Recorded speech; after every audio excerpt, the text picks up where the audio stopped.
Avant de fabriquer des crayons, il faut fabriquer des mines.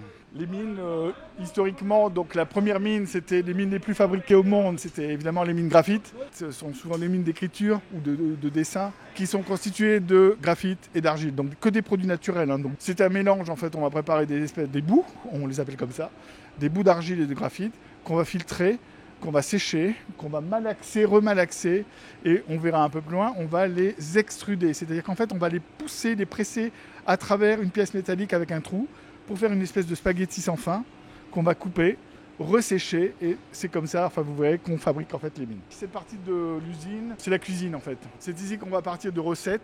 Donc on va peser d'un côté donc, toutes les parties poudre, c'est-à-dire les matières de charge et les pigments. Et dans cette deuxième partie, c'est comme on l'appelle l'atelier des sauces. C'est-à-dire que dans cet appareil là-bas que vous voyez, c'est un pétrin de boulanger. On va préparer des gommes, on va dissoudre ou diluer des gommes dans de l'eau. Préparer donc ce qu'on appelle la sauce, qu'on va mélanger ensuite aux poudres dans des malaxeurs. Et donc c'est cette pâte qu'on va préparer qui va être extrudée, donc je vous disais, poussée à travers des filières pour former ces spaghettis qu'on va couper et qu'on va sécher pour faire des mines.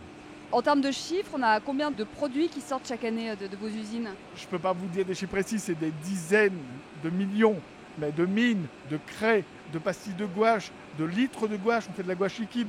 Là aussi, je pense qu'on est la seule usine en Europe dans laquelle on fait autant de produits différents qui touchent à l'écriture et à la couleur. Ça nécessite forcément après des métiers aussi Oui. différents et des spécialités. Alors, on a pour habitude de dire qu'on a plus de 90 métiers différents dans cette usine.